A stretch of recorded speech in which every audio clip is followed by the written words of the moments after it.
மக்களே, இன்று நாம் திருக்குறள் 368ஆம் குறளை பார்க்கிறோம். இது திருக்குறளின் அறத்துப்பால் பகுதியில் உள்ள துறவறவியல் என்னும் பகுதியில் இடம்பெற்றுள்ள அவா அறுத்தல் அதிகாரத்தைச் சேர்ந்த குறள். அவாயில்லார்க் கில்லாகுந் துன்பம் ஆத்துண்டேல் தவாது மேன்மேல் வரும்.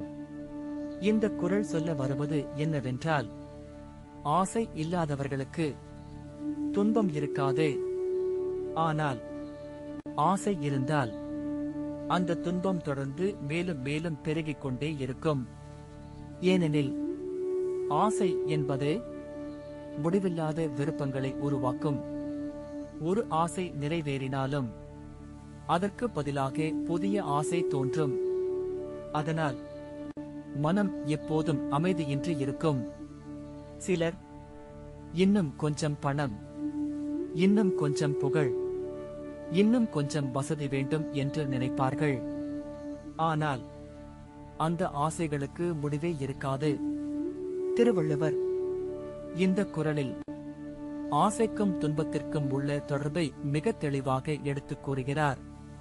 ஆசை குறைந்தால் மனம் அமைதியடையும், திருப்தி பெருகும்.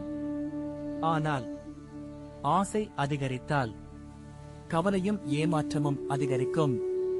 அதுதான் வாழ்க்கையின் உண்மை. அதனால் நாம் வாழ்க்கையில் தேவையற்ற ஆசைகளை குறைத்து திருப்தியுடனும் மன நிம்மதியுடனும் வாழ வேண்டும்.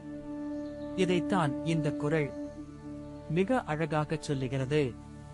அவாயில்லார்க் கில்லாகுந் துன்பம் ஆத்துண்டேல் தவாது மேன்மேல் வரும். அடுத்த குறளில் மீண்டும் சந்திப்போம்.